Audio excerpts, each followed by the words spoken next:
الله وبركاته. الحمد لله رب العالمين وبه نستعين على أمور الدين والدين. اللهم صل وسلم على سيدنا محمد وعلى آله وصحبه أجمعين. سبحانك لا علم لنا إلا ما علمتنا إنك أنت العليم الحكيم. رب اشرح لي صدري ويسر لي أمري واحلل عقدة من لساني يفقهوا قولي بجاه النبي وصحبه الآل. Mitra sejamahan siar yang dirahmati oleh Allah Subhanahu wa taala, para pendengar radio Elgang dimanapun Anda berada. Mudah-mudahan kita semuanya dalam limpahan rahmat Allah Subhanahu wa taala, sehat walafiat, semuanya panjang umur, berkah hidup kita. Mudah-mudahan dan alhamdulillah kita sore hari ini kayak biasa kita lanjutin taklim kita yang setiap hari Sabtu. Insyaallah mudah-mudahan apa yang kita pelajarin, apa yang kita bahas jadi ilmu yang bermanfaat dan mudah-mudahan bikin kita makin dekat sama Allah Subhanahu wa taala. Amin ya rabbal alamin. Mitra sejamahan siar, para pendengar Elgang yang dirahmati oleh Allah Subhanahu wa taala. Mungkin Sabtu ini kita sebelum bahas hadis seperti biasa, kita mau ngebahas sesuatu yang lain, edisi spesial. Soalnya nih hari kita dengar kabar di TV, di internet, di mana-mana katanya bakalan ada gerhana bulan. Ya, bukan begitu. Bakal ada gerhana bulan insyaallah. Nah, maka satu sunnah Nabi Muhammad SAW yang diajarin sama kita, kalau ada gerhana bulan, kita kerjain sholat sunnah khusuf atau al-kusufain, sholat sunnah gerhana bulan. Ini sunnah yang udah mulain dilupain sama orang. Ya, kadang-kadang bulannya mah gerhana orang mah kemana tahu, wala ada yang ingat nama kadar itu. Dalam kesempatan kali ini kita insyaallah mau ngingetin buat saya khususnya dan juga buat para pendengar semua, ini hari, ini malam kita ngamalin walaupun sekali sholat gerhana bulan. Insyaallah bakal kita bahas nih sore pembahasan tentang sholat tersebut. Ya, kata ulama bilang katanya i'mal walau marrah takun min ahli. Ilmu yang kita tahu, yang kita dapat, kerjain walaupun sekali, maka insyaallah kita di hari kiamat bakalan termasuk jadi orang-orang ahli ilmu, dikumpulin sama orang-orang baik, orang-orang ahli ilmu di hari kiamat nanti insyaallah. Juga Nabi Muhammad SAW bersabda dalam hadisnya, kata Rasulullah, man ahya sunnati inda fasadi ummati falahu ajru mi'ati syahid. Siapa orang yang ngidupin sunnah saya, dia amalin sunnah saya, dia pakai, dia kerjain, inda fasad ummati, ketika umat saya udah pada ogah sama sunnah-sunnah saya, udah pada kagak open, udah pada kagak acuh sama sunnahnya Nabi Muhammad, kita ngerjain di sunnah. Kata Nabi, pahalanya nggak tanggung-tanggung. Falahu ajru mi'ati syahid. Pahalanya sama kayak 100 orang mati syahid. Coba itu. Bayangin 100 kali orang mati syahid. Ya, yang mana kalau orang mati syahid satu kali aja kita udah bisa masuk surga. Nah, ini kita boro-boro 100 kan, sekali aja kita kagak. Apalagi emang tambahan kagak ada perang di kampung kita.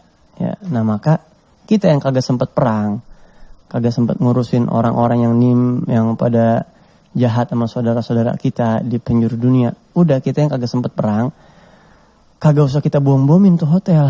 Ya, kadang-kadang ada orang udah kayak begitu tuh. Nah, kita ngapain? Kita kerjain sunnah-sunnahnya Nabi Muhammad. Itu perang juga. Itu perang juga, malah pahalanya lebih gede daripada 100 kali orang mati syahid. Kenapa orang hidupin sunnah, ngerjain sunnah Nabi? Ketika orang pada nggak ngedukung lawan arus, kita ngerjain sunnah Nabi, pahalanya 100. Padahal kita satu kali perang mati syahid aja udah surga pahalanya. Karena kalau kita ngamalin sunnah Nabi, perangnya perang besar. Itu perang lawan hawa nafsu. Beda sama perang yang fisik. Kalau perang fisik mah ada orang yang hobi malah kadang-kadang fisik. Nah, tapi kalau perang hawa nafsu, seperti Nabi pernah pulang dari, kalau kagak salah perang Tabuk atau salah satu perang, pokoknya begitu pulang dari perang, Nabi bilang sama para sahabat, raja'na minal jihadil akbar. Kata Rasulullah, wahai para sahabatku, kita baru pulang abis ngadepin perang kecil. Sekarang kita masuk menghadapi perang besar. Sahabat pada heran, ya Rasulullah, perang segitu sengitnya, masa dibilang kecil ya Rasulullah? Ya, perang apa yang lebih besar dari perang tersebut? Kata Nabi, jihadun nafas, perang lawan hawa nafsu. Nah, kan banyak orang yang ogah-ogahan, coba dentar gerhana, pada mau apa kagak itu sholat kira-kira tuh. Nah, jarang. Apalagi emang tambahan pada kagak ngerti, kagak mau nanya lagi. Nah makanya bagi yang kagak sempet ngaji, simak ya, pantengin terus nih. Sabtu sore kita bahas bab sholat gerhana matahari. Jarang-jarang. Lagian juga di majlis saya kadang-kadang jarang ngebahas ginian. Ini emang kelempengan, pas banget ntar malam gerhana kita dapat kabar dan insya Allah kita bahas biar rata manfaatnya. Niatin yang pernah dengerin, kita ngamalin ya. Gampang, kagak repot, gampang insya Allah. Nah kita bahas sekarang masalah sholat al-kusufain atau sholat yang kita bahas sekarang khusuful qamar, tentang gerhana bulan. Sebelum kita bahas, nanti silahkan mungkin kalau ada yang mau telepon atau mau SMS ya, sambilan kita bahas nanti pelan-pelan kita jawabin. Kalau ada pertanyaan-pertanyaan yang masuk, yang bisa jawab saya jawab, yang agak bisa ini PR buat saya insya Allah. Pertama yang kita perlu ingat juga, gerhana bulan sama gerhana matahari ini adalah salah satu tanda-tanda kiamat makin dekat. Ya, jadi tanda-tanda kiamat itu banyak. Iya, makin dekat. Kiamat makin dekat. Nah, ada tanda-tanda kiamat itu, ada yang gede, ada juga kiamat yang kecil. Nah, kalau tanda kiamat yang kecil udah hampir lengkap. Banyak orang yang kagak sholat. Ya, banyak orang yang udah pada lagunya kagak semenggah sama orang tua. Banyak tuh Beb sekarang. Apalagi kadang-kadang sama ulama cium tangan sampai bulak-balik.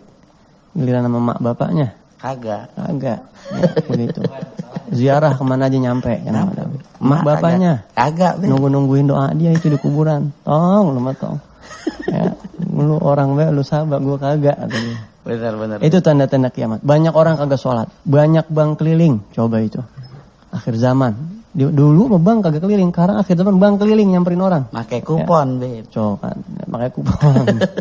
Itu tanda-tanda juga kiamat. Makin banyak bang keliling, makin dekat kiamat. Makanya kalau kita pengen kiamat makin radaan lamaan dikit, suruh pada pulang tuh bang keliling pada kampungnya. Ya, lu jangan sini lu bikin cepet kiamat, lu pada datang lu pada ke bang keliling. Terus lagi apa? Zina. Ya Allah, zina juga itu tanda-tanda makin dekat sama kiamat.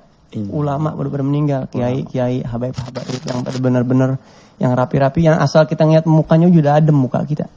Hati kita udah adem ngeliat mukanya.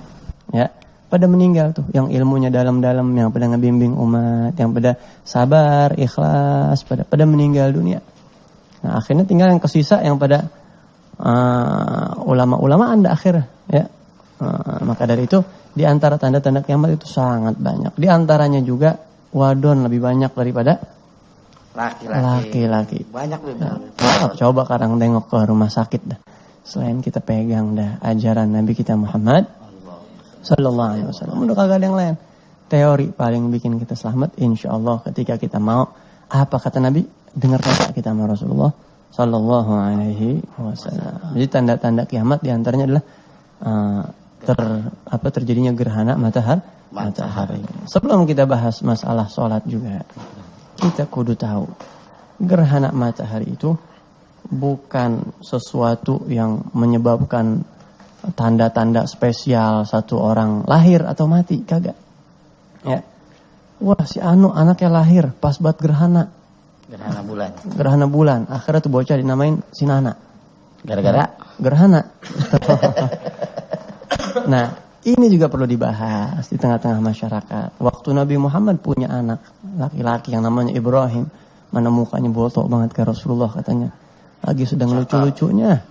Ya, meninggal pisan. Pas meninggal bareng sama terjadinya gerhana. Akhirnya sahabat-sahabat pada bilang, wah ini rupanya ini gerhana lantaran anaknya Nabi kali ini meninggal ya. Jadi gerhana. Oh ini gerhana nih karena anaknya Nabi kali meninggal. Nah padahal di situ Rasulullah SAW mendengar. Akhirnya Rasulullah bersabda, Inna syamsa wal qamara ayatani min ayatillah.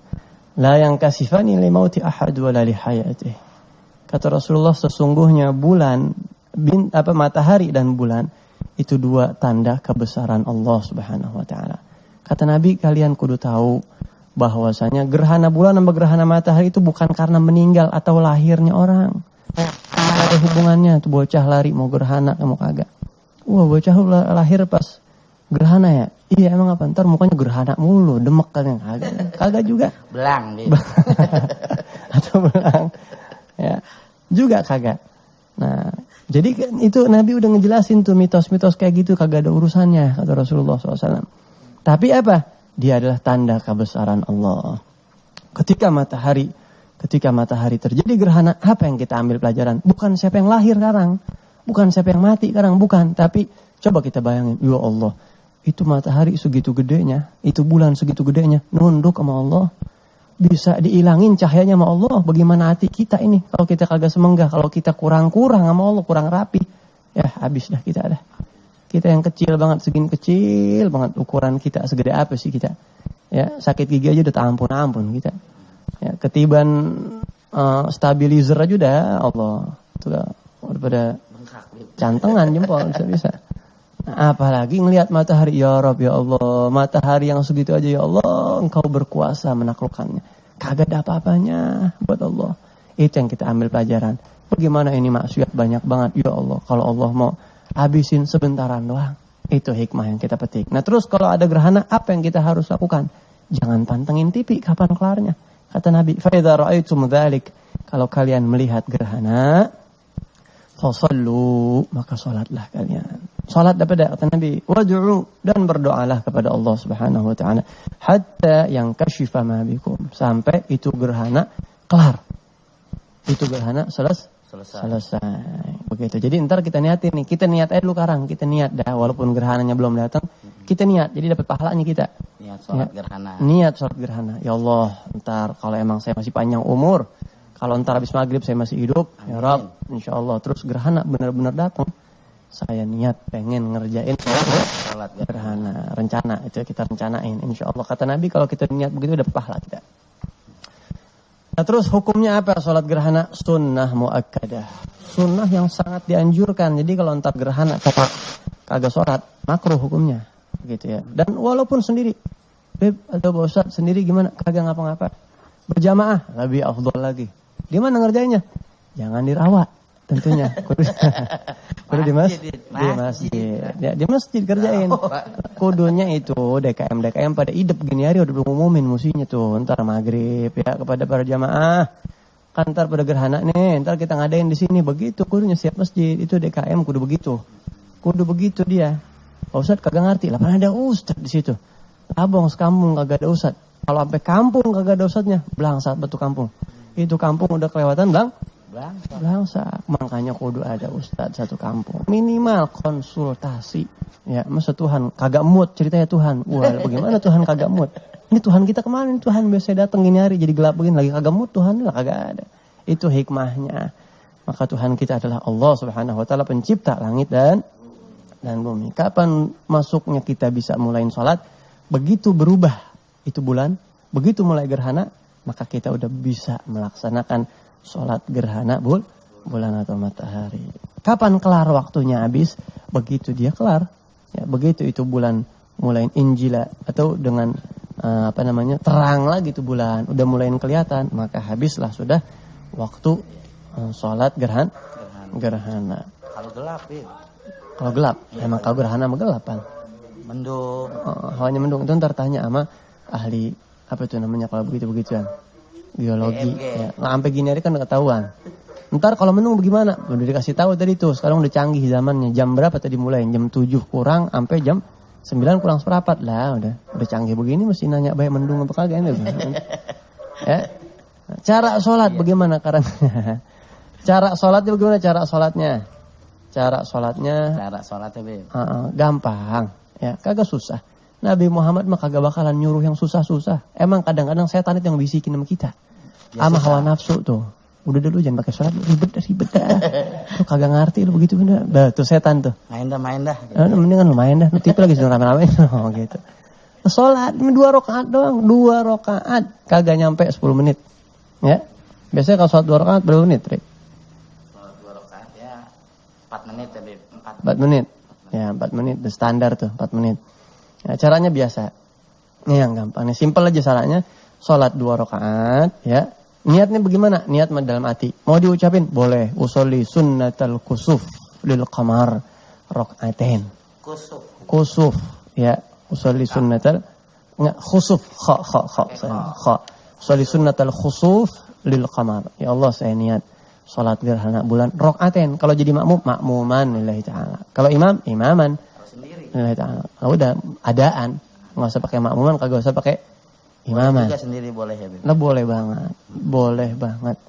Ya, saya sekampung kagak ada ngerjain, udah kita udah turu-turu tuh ngerjain sendiri. Kemudian caranya bagaimana? Allahu Akbar. Salat itu biasa baca iftitah, Allahu Akbar kabira, alhamdulillah katsira, subhanallah ta'ala. Habis itu baca Al-Fatihah. Pokoknya setiap rakaat kudu baca Al-Fatihah. Wajib itu Al-Fatihah.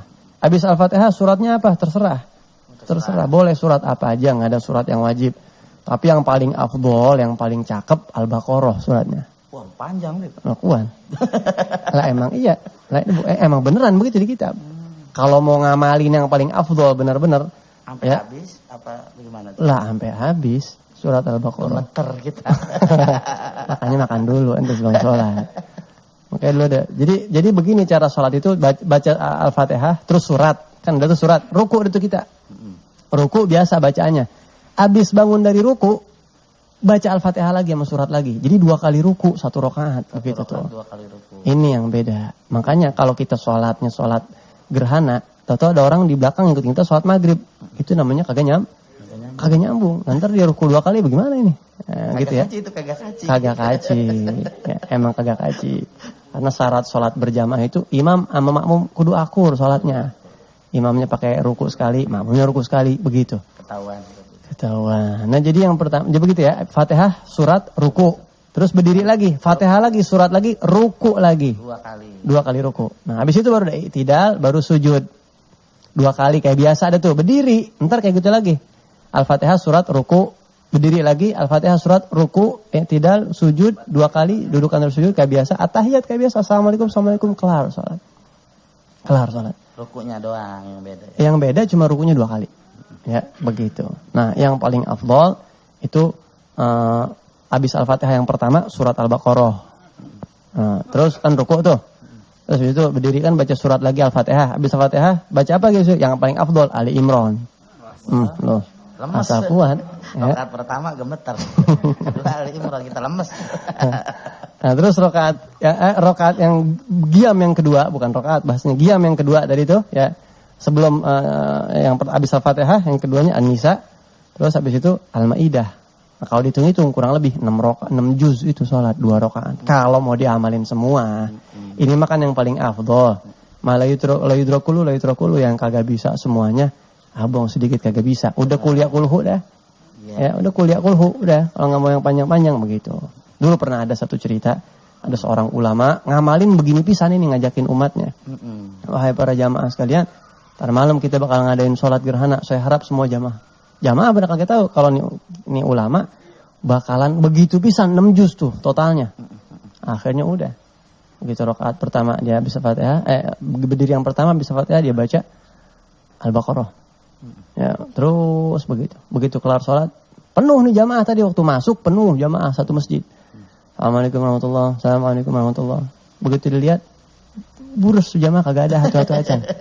Tinggal satu mojok di belakang. Ini kisah nyata. Capek kali bibir itu. Romannya begitu. Ya. Akhirnya ditanya sama ini ulama. Fulan, ini jamaah pada kemana? Wah, pada kagak kuat Tuhan. Ya, pada kecapean katanya kelamaan. Nah, tinggal ente doang di sendiri. Saya di sini merebut mau kunci musola ini Tuhan belum keluar. Oke, langgar begitu dia.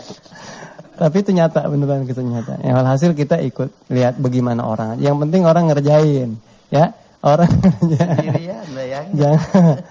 Yang penting orang ngerjain, kita ajak. Kalau misalnya di masjid kagak ngadain, udah kita turu-turu ajakin kalau perlu. Sama anak bini nggak apa-apa. Sama anak bini ya ajakin itu. Itu kemudian setelah itu udah kelar sholat mah kelar. Kalau emang bisa sunnah kita mandi dulu tuh. Sunnah mandi. Tapi kagak usah pakai dandan. Ya, itu khusus kalau sholatnya gerhana bulan atau matahari. Kemudian juga kalau sholat gerhana bulan suaranya dikencengin. Bismillahirrahmanirrahim. Begitu. Karena sholat malam hitungannya dia. Begitu. Tapi kalau gerhana matahari suaranya dipelanin. Kemudian juga sunnah kalau mau ini mah kalau di masjid kudunya mah itu pakai khutbah habis sholat. Kayak sembahyang Jumat. Persis kayak gitu. Ya, plek kayak Jumat udah. Udah sama, khutbahnya seperti khutbah Jumat. Rukun-rukunnya sama. Ya, alhamdulillah di 2 khutbah sholawat kepada Nabi, kemudian wasiat takwa, kemudian habis itu doa buat mukminin mukminat, kemudian baca ayat Al-Qur'an, kemudian doa mukminin mukminat, begitu. Nah, isinya mah terserah dah. Ingetin dah sama orang-orang begitu, ingetin ya. Para jamaah sekalian, ini gerhana begini, kita kudu begini, kita kudu begini. Gitu ya. Jangan takut. Gerhana aja bisa diubah sama Allah, apalagi harga bensin, insyaallah. Bensin. Kemana tuh nyambung ya? Bensin. Nah, ya pokoknya tenangin orang, begitu. Jadi agama ini menjadi tempat bersimpuhnya orang di kala gundah gulana. Walah. Kan main dah. Kemudian setelah itu kelar sholat udah. Nah, gampang kan ya? Gampang udah begitu doang. Mudah-mudahan yang pada dengerin bisa ngamalin. Amin. Habis kita dengerin, kita kerjain ntar di rumah. Tongkrongin aja tuh gerhana. Begitu ada ketahuan, pemirsa gerhana mulain, baru dah kita sholat. Boleh mandi, itu kita mandi, baru kita sholat. Ya, roman-romannya ini kalau kita liatin, habis sholat isya pisan tuh. Habis isya ntar cocok dah tuh ya. 7:30. Gitu. Bisa begitu. Ajakin sama yang lain. Ya khair insyaallah. Sampai di sini kita ada beberapa pertanyaan. Ya, kalau ada yang mau telepon, silakan. Assalamualaikum.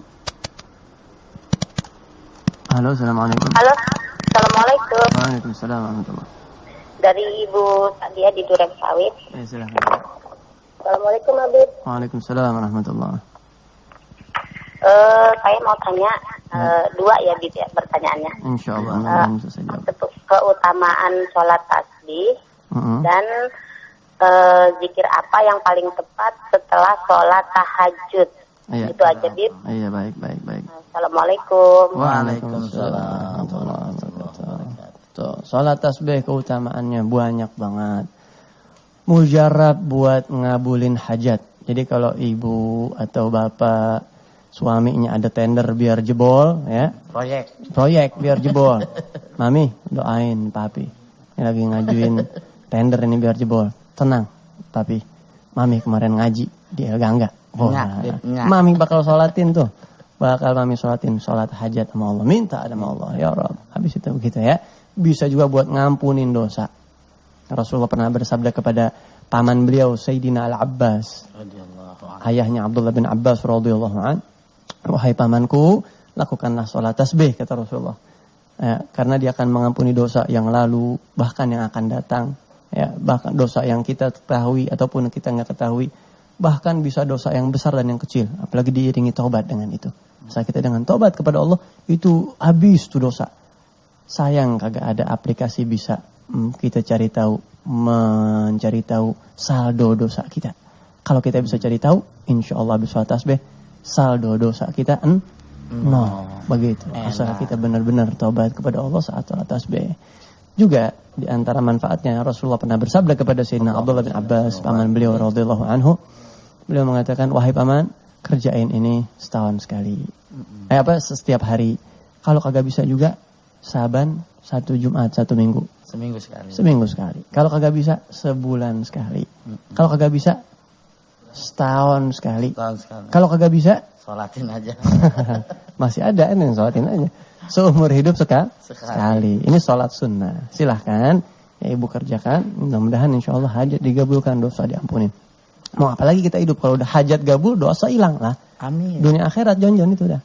Urusan akhirat dosa agak ada lah. Lempang kita ke surga insya Allah. Ya, urusan dunia hajat pada gabul. Mau apalagi coba. Nah, jadi masya Allah sholat tasbih silahkan dikerjakan. Sholat malam Jumat atau bulan Ramadan. Adapun zikir setelah sholat tahajud, silahkan ibu baca apa aja. Yang banyak diamalin sama ulama adalah istighfar kepada Allah Subhanahu Wa Taala. Karena Allah puji orang yang malam bangun terus abis itu istighfar sama Allah. Wabil ashari hum yastaghfirun. Dan di waktu sahur, di waktu sepertiga malam, mereka hamba-hambaku, kata Allah, orang-orang muttaqin itu selalu beristighfar kepada Allah. Atau mau baca Quran, silahkan. Itu ibu mudah-mudahan bisa difahami. Ya. Kalau ada yang mau telepon lagi, tafadhol kita jawab. Ini ada beberapa pertanyaan SMS. Yang pertama, Assalamualaikum Pak Ustadz, saya hamba Allah di Kranji. Mau nanya, bagaimana status pernikahan perempuan yang sedang hamil, sedangkan yang nikah bukan yang hamilin? Terus dia berhubungan suami istri, halal apa haram hukumnya? Terima kasih. Tempuan. Udah jatuh ketiban apa tuh? Tangga ya. Begini, ya, hamba Allah yang dirahmati Allah di Keranji. Yang namanya status pernikahan perempuan yang sedang hamil sah apa kagak? Tergantung. Kalau hamilnya hamil terhormat, tidak sah. Seperti apa hamil terhormat? Hamilnya punya laki. Yang hamilin suaminya yang sah. Berarti itu mani terhormat. Berarti janin terhormat ada bapaknya. Ya. Apabila si suami ini, kenapa kok perempuan hamil dinikahin? Misalnya lakinya meninggal. Nah berarti kudu habis iddahnya sampai lahir tuh bocah. Atau dia mati ini laki. Nah juga kudu sampai habis iddahnya itu hamilnya dilahirin tuh bocah kandungannya. Itu kalau hamilnya terhormat. Kalau hamilnya kagak terhormat, misalnya gara-gara dia zina misalnya ya.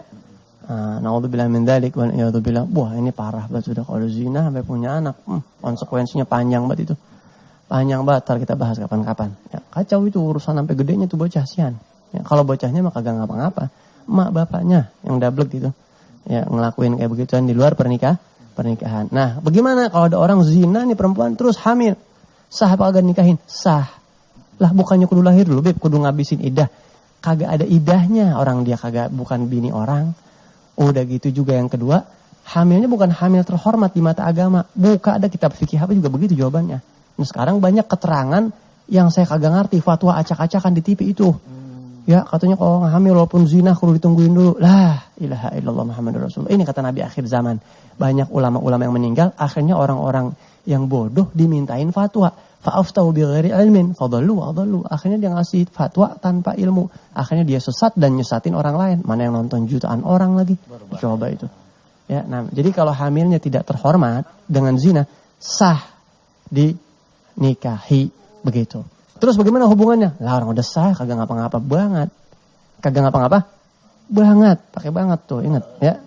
Pakai banget halal. Begitu ya. Mudah-mudahan bisa dipahami oleh hamba Allah di Keranji. Tobat dah sama Allah kalau emang ada yang seperti itu. Tobat. Terus bagaimana? Udah. Tobat. Urusin tuh bocah gedenya. Kalau tuh anak perempuan kasih tahu.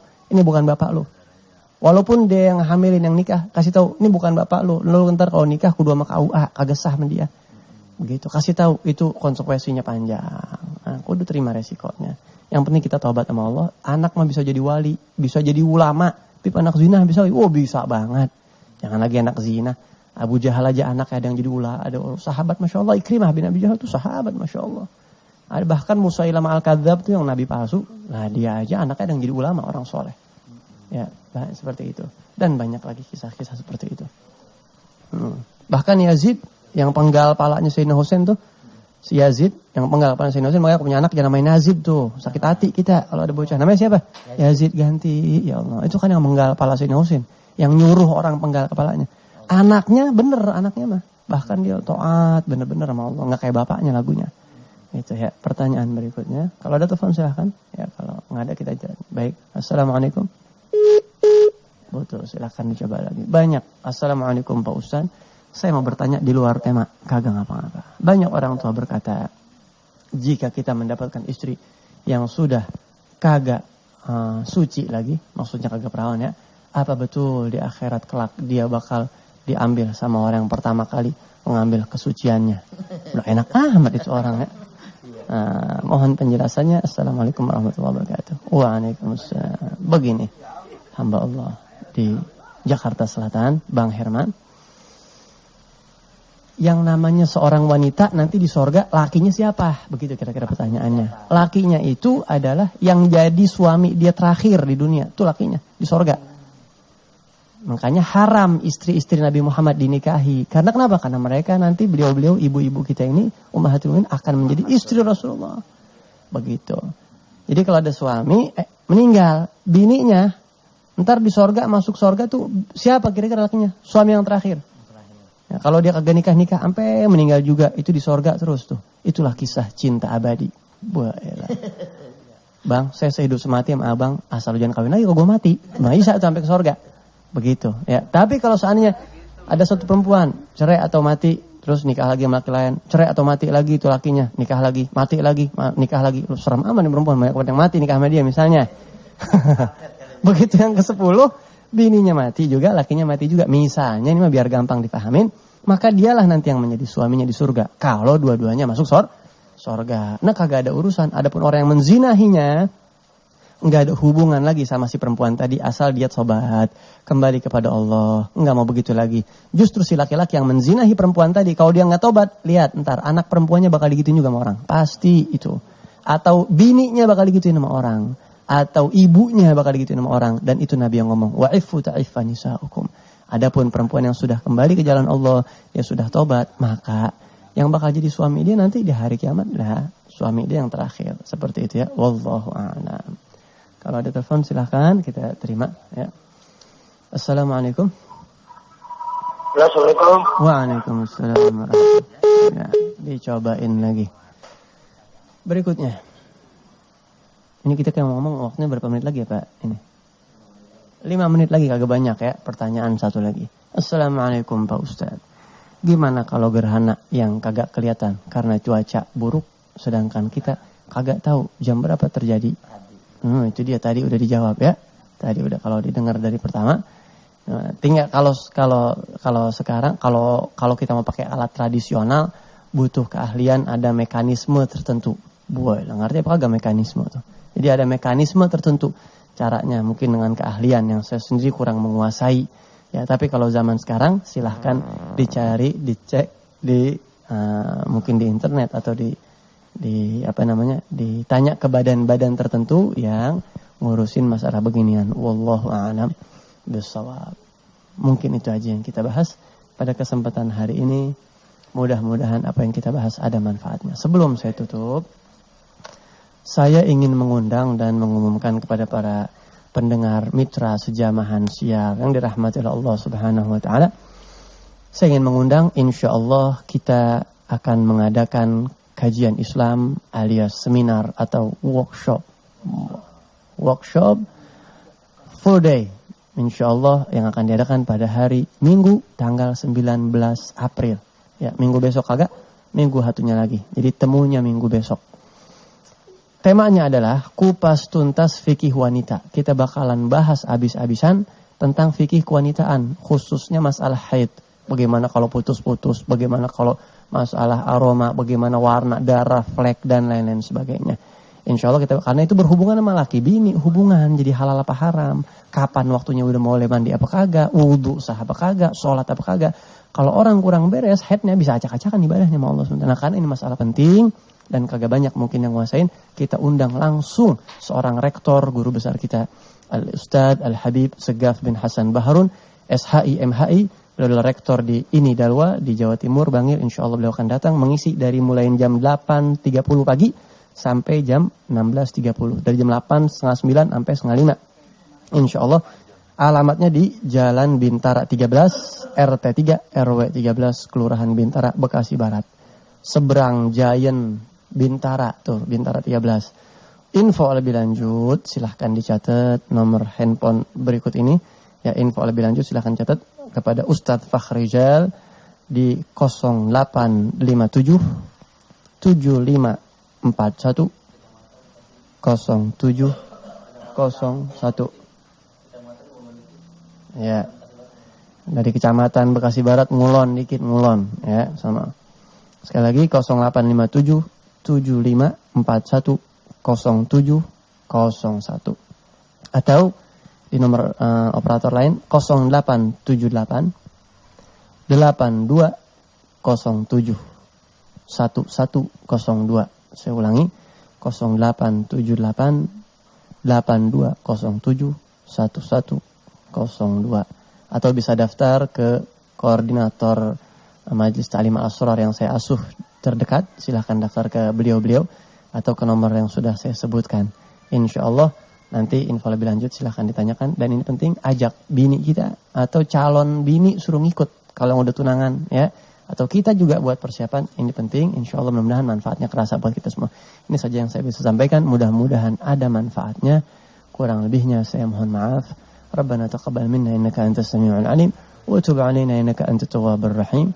دعواهم فيها سبحانك اللهم وتحيتهم فيها سلام وآخر دعواهم أن الحمد لله رب العالمين السلام عليكم ورحمة الله وبركاته سبحانك اللهم وبحمدك أشهد أن لا إله إلا أنت أستغفرك وأتوب إليك.